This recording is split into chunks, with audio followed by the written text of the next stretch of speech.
Supplementary list গতকালকে প্রকাশিত হয়েছে। তো আজকের এই ভিডিওটি আমি বেশ কিছু বিষয় নিয়ে আলোচনা বলার জন্য আপনাদের সামনে করছি এবং আপনাদের অনুরোধ করব যে এই ভিডিওটা শেয়ার করবেন, কারণ যা পরিস্থিতি তৈরি হয়েছে এবং যে পরিস্থিতি আসছে তাতে প্রত্যেক ভোটারের কিছু বিষয় জানা, অবগত হওয়া এবং সচেতন হওয়া খুব খুব প্রয়োজন।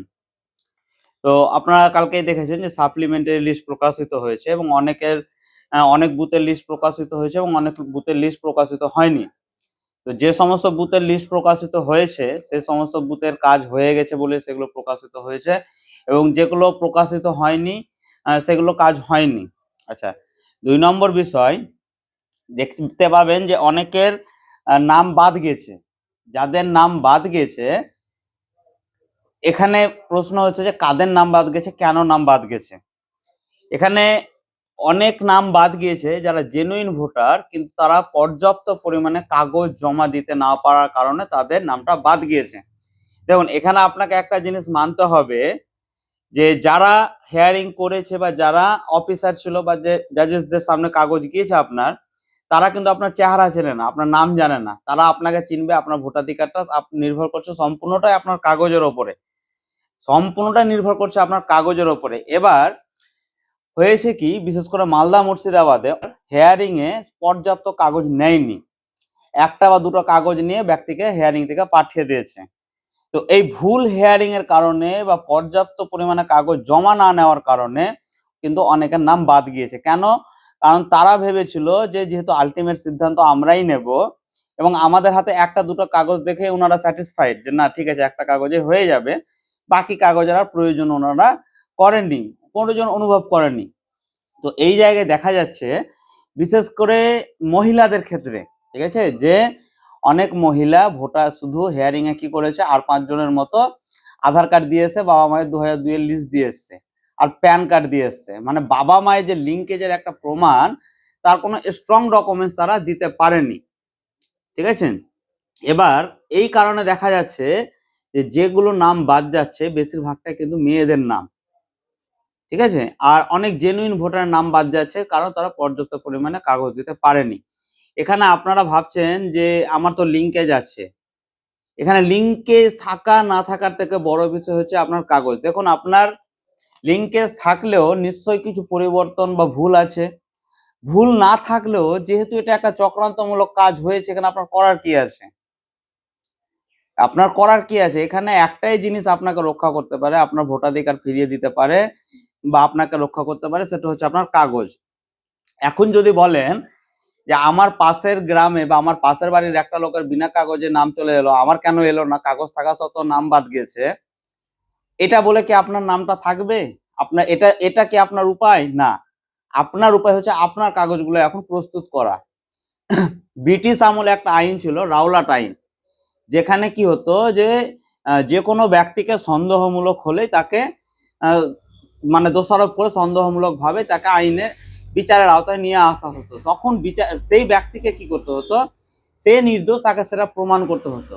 এবার যাই বলুন না কেন, এখানে আপনার ভোটাধিকার, আপনার অস্তিত্ব, আপনার নাগরিকতা নিয়ে প্রশ্ন উঠে গেছে। এখন অন্যকে দোষারোপ করে লাভ নেই। এখন এখান থেকে বেরানোর একমাত্র উপায় যেটা আপনার জন্য, সেটা হচ্ছে আপনার কাগজ। আমার পাশের বাড়ির একজনের নাম উঠে গেল বিনা কাগজে, আমার নাম উঠলো না, এটা আপনার সমাধান নয়। এটা বলে আপনি নিজেকে সান্ত্বনা দিতে পারবেন, অন্যকে দোষারোপ করতে পারবেন, কিন্তু আপনার সমাধান নয়, এটা বলার জায়গাও নয়। আপনাকে আপনার সমাধানের জন্য যেটা করতে হবে সেটা হচ্ছে কি, যাদের নাম ডিলিট হয়ে গেছে তারাকে 3টা কাজ করবেন। 3টা কাজ কি কি? 1 নম্বর যেটা করবেন সেটা হচ্ছে ট্রাইব্যুনালে অ্যাপিল করবেন 15 দিনের মধ্যে। সেটা আপনার অফিস থেকে বা বিএলওদের মারফত আপনারা পেয়ে যাবেন সিস্টেম, সেটা অ্যাপিল করবেন, অবশ্যই অবশ্যই করবেন, ঠিক আছে। 2 নম্বর যেটা করবেন, ফর্ম 6 ফিল আপ করবেন, ঠিক আছে। আর একটা 3 নম্বর করবেন যে আরটিআই করবেন। একটা আরটিআই লিখবেন যে আমার নাম এই, বাবার নাম এই, 2002 সালে আমার এই লিঙ্কেজ আছে, এই কাগজ আছে, তারপরও কেন আমার নামটা ডিলিট হলো। সেই আরটিআই রিপ্লাই আসতে হয়তো 2 মাস লাগতে পারে, 3 মাস লাগতে পারে, 1 মাস লাগতে পারে, যা যতদিনে লাগো, একদিন তো আসবে। একটা আরটিআই করলেন। ফর্ম 6টা কেন করতে বলছি, তার কারণ হচ্ছে দেখুন, এই যে এসআইআর এর কাজ হয়েছে সেখানে নির্দিষ্ট কোনো নিয়মে এখনো পর্যন্ত কাজ হয়নি, সম্পূর্ণ হয়েছে পরিস্থিতির উপরে নির্ভর করে। হ্যাঁ, এই যে ফার্স্ট যে 28 তারিখে লিস্ট প্রকাশিত হয়েছিল সেখানেও দেখা গেছিল যে ডিএম অফিসে ডিও কে অ্যাপ্লাই করার এবং একটা সুবিধা ছিল, কিন্তু এখনো পর্যন্ত কোনো জায়গায় ডিও অ্যাপিল করার পরে ডিও অফিসে সেটা হিয়ারিং হয়েছে ডিএম অফিসে, এরকম রিপোর্ট পাওয়া যায়নি। তো কি হয়েছে, সেই সমস্ত ভোটারদের অনেকে যাকে ফর্ম 6 ফিল আপ হয়েছিল, যাদের ডিলেট হয়েছিল, সেই ফর্ম 6 এর হিয়ারিং হয়েছে, সেখান থেকে দেখবেন অনেকের আবার নাম চলে আসবে। তো এখানেও হয়তো আজকে আপনি শুধু ট্রাইব্যুনালে অ্যাপিল করে থেকে গেলেন, ফর্ম 6 ফিল আপ করলেন না, এরকম করবেন না। হয়তো দেখা গেল যে কালকে বললো যে ঠিক আছে যাদের ডিলেট হয়েছে তাদের মধ্যে ফর্ম 6 যারা ফিল আপ করেছে জেনুইন আছে, তাদের সেখান থেকে হিয়ারিং করা হোক। তো আপনি তিনটাই করবেন, আরটিআইটা করবেন সেটা পরবর্তীতে একটা রিপ্লাই পাওয়ার জন্য, 2 নম্বর যেটা করবেন সেটা হচ্ছে ফর্ম 6 ফিল আপ করবেন, আর 3 নম্বর যেটা হচ্ছে সেটা হচ্ছে ট্রাইব্যুনাল অ্যাপিল করবেন। এবার ট্রাইব্যুনালে অ্যাপিল করার পরে ট্রাইব্যুনালে কিন্তু আপনার মুখের কথায় কিছু হবে না, যা হবে সব কাগজে হবে। এবার আপনার দায়িত্ব হচ্ছে একজন ভোটার হিসেবে যে আপনার কি কি কাগজ আছে এবং কোন কাগজে কি কি ভুল আছে। যদি ভুল না থাকে কোনো ব্যাপার নেই, যদি কোনো রকম ভুল থাকে পারলে সংশোধন করিয়ে নিন। বাপের নাম এসকে শেখ, এসি শেখের প্রবলেম আছে, সংশোধন করিয়ে নিন। যা যা প্রবলেম আছে দেখে শুনে সংশোধন করিয়ে নিন, কারণ কিন্তু ট্রাইব্যুনালে কাগজের বাইরে কিছু চলবে না, এটা কিন্তু স্পষ্ট ভাষা, কাগজই আপনার কথা বলবে। কোনো ব্যক্তি কোনো কেউ আপনাকে রক্ষা করবে না, আপনার হয়ে কথা বলবে না, একজনই কথা বলবে, সেটা হচ্ছে আপনার কাগজ। একজনই কথা বলবে, সেটা আপনার কাগজ। তো কাগজ ঠিক করুন, যেভাবে হোক যেমন করে হোক, তারপরে লড়াই করুন। আর এগুলোর জন্য দায়ীকে দেখুন, দায়ী প্রত্যেকে, একে অপরকে দোষারোপ করে শুধু নিজের সান্ত্বনা দেওয়া যায়, কিন্তু লাভ কিছু হবে না, কারণ এগুলো যা হয়েছে বা যা হচ্ছে তার জন্য দায়ী প্রত্যেকে, কেউ একা বা দুজন দায়ী নয়। এবার এই জায়গা থেকে বেরাতে গেলে প্রত্যেকের দায়িত্ব রয়েছে, কারণ অতীতে দেখলেন যে পুরো এসআইআর এ কিন্তু কেউ কারো দায়িত্ব নেয়নি আর কেউ কারো দায়িত্ব নেবে না। আপনি নিজে কারো দায়িত্ব নেবেন না, আপনি চিন্তিত আছেন আপনার ভোটাধিকার নিয়ে, আপনি আপনার পাশে বাড়ির লোককে নিয়ে চিন্তিত নয়। যেহেতু এখানে কেউ কারো দায়িত্ব নেবে না, কেউ কারোর জন্য চিন্তা করবে না, সেহেতু একমাত্র কাগজই ভরসা। আপনার কাগজে ভুল আছে, আপনি এতদিন ঠিক করেননি, আপনি বোঝেননি, জানেননি, জানার চেষ্টা করেননি, ঠিক করার চেষ্টা করেন, এটা সব থেকে বড় দোষ আপনার। আপনার ভুল কাগজকে কেউ একজন সঠিক বলবে, সেই দায়িত্বটা কেউ নেবে না এখনকার দিনে। ঠিক আছে, যে আপনার বাবার নাম হচ্ছে রহমত শেখ আর আপনার ডকুমেন্টস রহমত আলী, দুটা যে একই ব্যক্তি, সেই দায়িত্বটা কেউ নেবে না, আপনার পাশে বাড়ির লোকই নেবে না, বা আপনি একটা অন্যজনকে দায়িত্ব নেবেন না। তো এই প্রবলেম গুলো হয়েছে। বিএলওরা তো আপনাদের জন্য কাজ করেছে, আন্ডারটেকিং দিয়েছিল, তবুও বিএলও তো কথা চলেনি। তো দোষারোপ করে কাউকে লাভ নেই, আপনি আপনার কাগজ ঠিক করে যাওয়ার চেষ্টা করুন। আর মালদা মুর্শিদাবাদের প্রত্যেক বিএলওদের কাছে আমি একটা অনুরোধ করছি যে আপনারা যথেষ্ট ভালো কাজ করেছেন, কোনো সন্দেহ নেই, কিন্তু আপনাদের একটা বলি যে পদত্যাগ কিন্তু সমাধান নয়। আপনার ভোটার সম্পর্কে আপনি জানেন, এখানকার বেশিরভাগ ভোটার হচ্ছে অশিক্ষিত, অসচেতন, অজ্ঞ, অশিক্ষিত, অসচেতন, অজ্ঞ। সেই হিয়ারিং এ যেমন দেখা গেছে যে ম্যাক্সিমাম ভোটারের 5টা 6টা সঠিক কাগজ থাকা সত্ত্বেও 1টা বা 2টা কাগজ হিয়ারিং এ জমা হয়েছে। তো এই যে ট্রাইব্যুনাল প্রসেস শুরু হলো, যাদের ডিলেট হয়েছে বা এখনো যাদের অ্যাডজুডিকেশন রয়েছে, তাদের সাথে নৈতিক দায়িত্ব, নৈতিক কর্তব্য হিসেবে আপনারা তাদের সাথে থাকুন, তাদের কাগজ চেক করুন, তাদের কাগজ সাজিয়ে দিন, কোন কাগজ লাগবে, কোন কাগজটাতে পার হবে, কোন কাগজটাতে কতটা সংশোধন করানো দরকার, কোথায় সংশোধন হবে, এগুলো আপনাদের নৈতিক কর্তব্যের মধ্যে পড়ে। ভোটার জানে যে কি হয়েছে, কেন হয়েছে, কিভাবে হয়েছে, এবং ভোটার এটাও জানে যে তার কাগজে কি কি ভুল আছে, কি কি নাই। ভোটার আপনাকে দোষারোপ করার জন্য আপনাকে ফোন করবে না, বা আপনাকে দোষারোপ করার জন্য আপনার কাছে যাবে না। ভোটার আপনাকে ফোন করবে, আপনার কাছে যাবে জানার জন্য, কারণ ভোটার জানে না, সেই জায়গাটা আপনাকে বুঝতে হবে।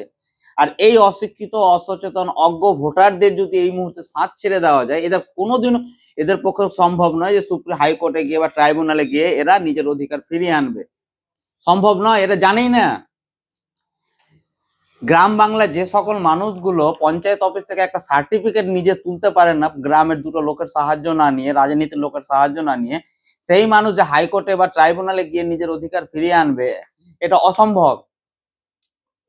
তো সেই মানুষগুলোর পাশে থাকুন, থাকার চেষ্টা করুন, তাদের সাহায্য করুন, কাগজ সাজিয়ে দিন, কাগজগুলো দেখুন কোথায় ভুল আছে, কোথায় ঠিক আছে, কোথায় ঠিক করতে হবে, কোন কাগজটা কিভাবে সাজাতে হবে, এটা করুন। পদত্যাগটা সমাধান নয়, আমি পদত্যাগ করে দেব দিয়ে এটা সমাধান হয়ে যাবে, না, এটা সমাধান নয়। আর যারা অ্যাপিল করবেন তারা চেষ্টা করবেন পর্যাপ্ত কাগজ, সমস্ত কাগজ দেওয়ার। আপনার বাবা মায়ের যদি কাগজ থাকে, শুধু লিঙ্ক আছে এটা নয়, লিঙ্কটা সঠিক আছে। যেমন ধরুন আপনার বাবার হয়তো 2002 সালের নাম আছে, সেখানে হায়দার আলী আছে, ঠিক আছে, আপনার পরবর্তীকালে আপনার বাবার নাম চেঞ্জ করেছে, হায়দার আলী শেখ করেছে নামটা, এখন আপনার বাবার ডকুমেন্টসে হায়দার আলী শেখ আছে, কিন্তু আপনার কাছে প্রমাণ নাই যে হায়দার আলী আর হায়দার আলী শেখ যে একই ব্যক্তি, তার প্রমাণ হিসেবে কোনো গ্যাজেট নেই, কিন্তু ঠিক আছে, তাহলে ওই ব্যক্তি একই ব্যক্তি, সেটা কিন্তু প্রমাণ করতে আপনি কাগজে পারছেন না, তাহলে আপনার ভোটাধিকার বাঁচানোর উপায় কি? এবার দেখুন, যদি আপনার বাবার বর্তমান নাম হায়দার আলী শেখ হয় এবং দেখা যাচ্ছে যে আপনার বাবার হায়দার আলী শেখ নামে একটা পাসপোর্ট আছে এবং আপনার একটা জন্ম সার্টিফিকেট আছে, তাহলে আপনি কিন্তু রক্ষাটা পেয়ে যাবেন। আপনার বাবার বা আপনার মায়ের বর্তমানে যে নামটা রয়েছে সেই নামে যদি আপনার বাবার বা আপনার মায়ের একটা পাসপোর্ট থাকে, একটা SC ST OBC সার্টিফিকেট থাকে, বা ওই 11টা ডকুমেন্টসের মধ্যে কোনো একটা ডকুমেন্টস থাকে, ঠিক আছে, এবং আপনার যদি একটা ডকুমেন্টস থাকে, তাহলে রক্ষা পেয়ে গেলেন নাম পরিবর্তনের ক্ষেত্রে। তো এই যে কাগজের ভেজালগুলো রয়েছে, এইগুলো কিন্তু মানুষ জানে না। এই যে বয়স হিসেবে কাগজ রয়েছে সেগুলো জানে না। লিঙ্ক আছে, লিঙ্ক থাকাটা নয়, লিঙ্কটা সঠিক থাকতে হবে, লিঙ্ক থাকা নয়, লিঙ্ক সঠিক থাকতে হবে, ঠিক আছে। আর লিঙ্ক যখনই আপনার ভুল হয়ে যাচ্ছে বা বানান নাম পরিবর্তন হয়ে যাচ্ছে, তখনই কিন্তু ওটা কার লিঙ্ক হিসেবে ধরছে না, কারণ ওই ব্যক্তি আর এই ব্যক্তি যে একই ব্যক্তি, তার কোনো প্রমাণ, ডকুমেন্টস, কাগজ আপনি রাখেননি, আপনার কাছে নেই। আপনার মায়ের নাম ছিল আগে ধরেন ফুলটসি বিবি, এখন নাম হয়েছে ধরেন সুন্দরী বিবি, পাড়ার লোক জানে, আগের কোনো কাগজের ভেজাল ছিল না, হয়ে গেছে। এবার আপনি বলছেন যে ওই দুটো আমার মায়ের নাম, একটা ডাক নাম ছিল, একটা আসল নাম, দুটোই আপনার মায়ের নাম, কাগজ তো নাই, তাহলে আপনাকে এখানে কি করতে হবে? আপনার উপায় এখানে, তাহলে আপনাকে কিন্তু অটোমেটিক্যালি নো ম্যাপিং হিসেবে ট্রিট করবে, কারণ আপনার কাছে যেহেতু স্ট্রং প্রমাণ। হ্যাঁ, এবার কিছু কিছু ক্ষেত্রে এটা হয় যে দুই ক্ষেত্রে যদি ভোটার কার্ডের নাম্বারটা সেম থাকে, তাহলে হয়তো কিছুটা ছাড় দিতে পারে, ঠিক আছে। আর এটাই হয়েছে, এটাই হচ্ছে, আপনারা সবই দেখতে পাচ্ছেন, সবই বুঝতে পারছেন, এটাই হয়েছে, এটাই হচ্ছে। এটার জন্য ভুক্তভোগী সাধারণ মানুষ, অশিক্ষিত মানুষ, শিক্ষিত মানুষ, বড়লোক মানুষ, ধনী মানুষ, যারা তাদের কাগজ রয়েছে, তারা বিদেশ ঘুরতে গিয়েছে, পাসপোর্ট বানিয়ে রেখেছে, SC ST OBC বানিয়ে রেখেছে, তাদের প্রবলেম না, প্রবলেম এই মানুষগুলোর পাশে থাকতে হবে, এটাকে বোঝাতে হবে কাগজ। আপনার বাবা মায়ের বর্তমান নামে ভোটার কার্ড, আধার কার্ডে যে নাম রয়েছে সেই নামে যদি একটা স্ট্রং ডকুমেন্টস থাকে, পাসপোর্ট থাকে, SC ST OBC থাকে, স্কুল সার্টিফিকেট বলতে মাধ্যমিকের সার্টিফিকেট, অনেকের বাবা মায়ের আছে, মাধ্যমিকের অ্যাডমিট থাকে, তাহলে ঠিক আছে, সেই কাগজটা দিবেন, প্লাস আপনার কাগজ দিবেন। আপনার বাবার বা আপনার মায়ের যাদের 1987 থেকে 2004-এর মধ্যে জন্ম, বাবা মায়ের লিঙ্কেজ দিলেন, বাবা মায়ের ডকুমেন্ট, এইভাবে প্রস্তুতি নিন, কাজ করুন, ঠিক আছে। আর একে অপরের পাশে দাঁড়ান, কারণ মানুষ প্রচুর অসহায়, মানুষ জানে না, মানুষ বোঝে না, মানুষ অজ্ঞ, মানুষ অশিক্ষিত, মানুষ অসচেতন, ঠিক আছে। আর আপনাকে, আপনার দোষ থাকুক যে না থাকুক, আপনাকে দোষী বানিয়ে দেওয়া হয়েছে। এখান থেকে বেরানোর একটাই উপায় আপনার, সেটা হচ্ছে আপনার কাগজ।